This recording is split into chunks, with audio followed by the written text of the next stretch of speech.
You are sitting alone in your house, reading a book. You just recently released your short film, entitled Scoot, to the internet. It's a simple story about a turtle that goes on a quest of self-discovery. You're rather proud of your work. You enjoyed making it and think your efforts paid off. You're about to turn to the next page of your novel when you hear a shuffling outside your window. You apprehensively glance out, but see nothing. Must be a mouse, you mutter to yourself. You refocus on your book, but soon are interrupted by the sound once again, this time from outside your garage. Come to think of it, you don't recall ever seeing a mouse in the neighborhood. Yet again, you dismiss your suspicions. Perhaps it's a raccoon. You continue reading, but you're having difficulty concentrating on the story. Paranoia is beginning to creep into your psyche. You gently put a bookmark in your novel and shut it, placing it on the nearby table. You get up and put the kettle on. A cup of tea might calm your nerves. As you wait for the water to boil, you hear the shuffling again. But it's coming from somewhere else this time. Your basement. Something or someone has broken in. You, panicked, instinctually grab a dirty butter knife, the closest thing to a weapon in the immediate vicinity, to defend yourself with. The disturbing noises continue in the form of footsteps, coming closer with each iteration. You hear a door creak open. Your hands are shaking. You hear someone walking upstairs. You can feel the adrenaline coursing through your veins. And then your tormentor makes his appearance. He is a man at least a foot taller than you. He sports a smug grin on his bony, pale face, and is wearing an overcoat with a turtleneck underneath. Your grip on the butter knife tightens at the sight of him. "Hello," he says in a voice that grates your eardrums with its raspy British accent. "I'm the Critic. Today I shall dissect the two-dimensional animated short film, Scoot." You panic and stab at this man with your butter knife. He swiftly grabs it before it even makes contact with him. He looks you directly in the eyes as his grin widens ever so slightly. He reams the butter knife out of your hands and twirls it around once before tossing it far from your reach. "Not a fan of criticism," he remarks. "Unsurprising. Not many people are." The Critic somehow retrieves a laptop from his coat and places it on your kitchen counter.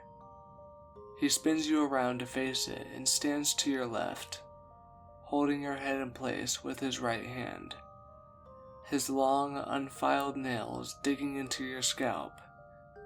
You are too scared to move. You have no idea what this man might do.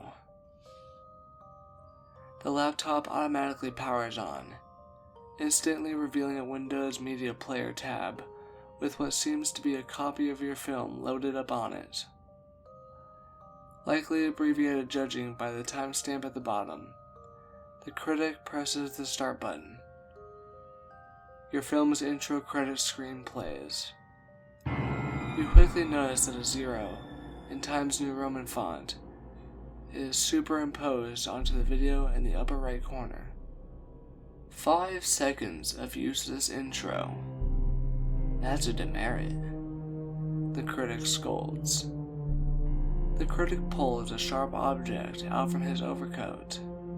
It's a small, needle-like tool resembling an ice pick. He stabs it deep into your shoulder. Instantly, it feels as if your entire arm bursts into flame. It must be tipped with some sort of chemical. You yell in pain. The Critic chuckles ever so slightly at your reaction. You notice that the number superimposed on the screen changes to a 1. The film cuts to the scene of the turtle protagonist in the city, confirming your suspicions that you were watching an abridged copy. The critic chimes in once again. That turtle is clearly of the species Crasimius picta, yet is depicted as living in what seems to be coastal Oregon, where it does not naturally reside. Another demerit.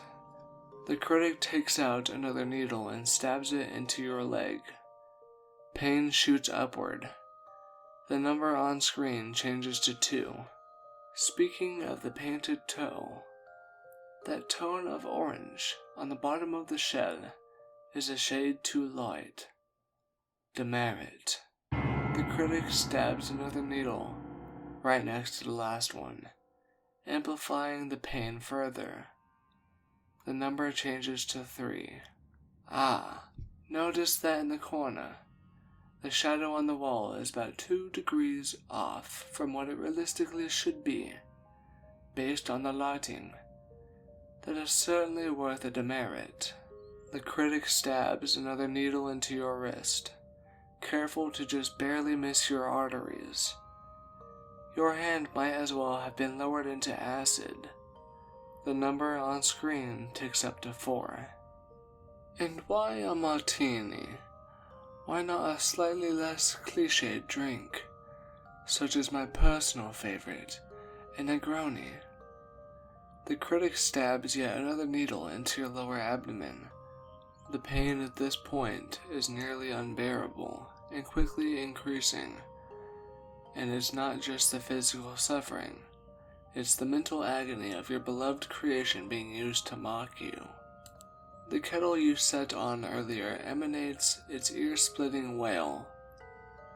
The critic pauses the video, turns off the stove, removes the kettle, takes the cup you had prepared, and pours the boiling water in. While he's distracted, you try to make a break for it, but the critic swiftly grabs you by the same shoulder he embedded a needle in with a bone-crushing grip.